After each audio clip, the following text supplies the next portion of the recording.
Hi there. Today, we're exploring the virtual bundling feature in the AMCF app. To get started, go to the product listing section and enable the virtual bundle feature by toggling it on. Then, click on Update. Select Add New Bundle SKU, enter the SKU name and quantity.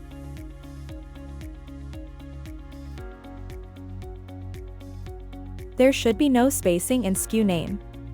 Now submit.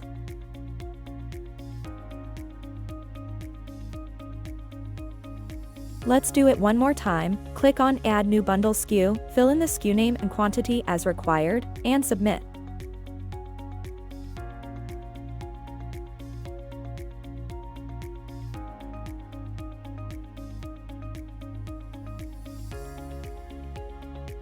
Now, you can see that the bundle has been successfully updated. Thanks for watching.